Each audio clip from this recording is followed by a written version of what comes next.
investasi Rempang Galang untuk siapa? Ya untuk pemerintah dan untuk investor asing lah. Nilainya kan nggak main-main, 125 triliun atau 100 berapa itu, pokoknya ratusan triliun.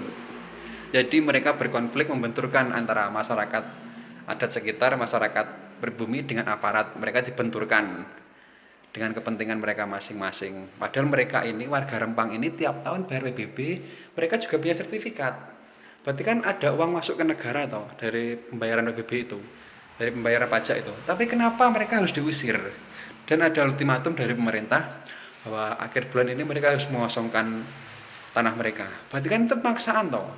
Berarti sama aja negara mengusir rakyatnya sendiri dari tanah kelahirannya. Iya kan? Hanya demi investor asing dari Cina.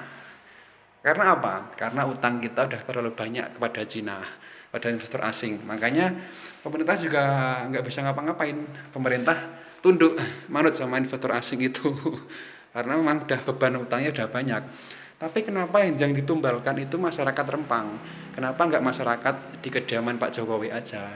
Kenapa nggak masyarakat di sana, di tanah kelahiran Pak Jokowi? Misalnya gini, warga sekitar Bungan Solo dipindah paksa mau nggak dipindah dipindah yang jauh dari tanah tanah situ. Karena mereka mau nggak, mesti nggak mau tau, mereka juga pasti lebih memilih tinggal di tempat kelahirannya tau. Gitu logikanya. Jadi jangan paksaan lah. Masuk pemerintah nggak bisa apa-apa, masa nggak berani sama investor asing, malah ikut-ikutan mau memaksa warganya untuk pindah dari situ.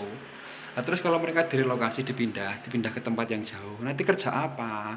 Mereka kan pasti kalau masuk ke wilayah situ pasti nanti dikira ilegal toh, pasti ditangkap polisi, dilaporkan sama pihak investor asing itu. Memang kalau yang usia muda kayaknya bisa masuk di pabrik-pabrik nanti, misal dicarikan yang katanya dibangun pabrik. Nah, terus yang usia tua mau kerja apa? Karena mereka cuma kerjanya nelayan loh, nelayan sama tani.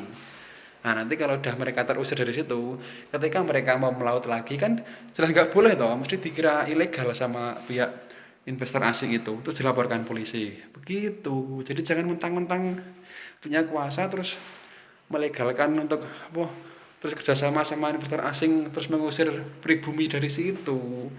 Dipakai hati nuraninya lah, pakai hati lah, pakai hati nurani, jangan asal main gusur aja. Mereka ini wargamu loh Pak Jokowi, mereka ini juga warga Indonesia loh. Pakai hati nurani lah, jangan asal merelokasi, jangan asal menggusur. Oke? Ditunggu kebijakan Pak Jokowi, ditunggu ketegasanmu. Jangan takut sama investor asing. Tapi kalau berani, kalau enggak ya udah. Turu wae.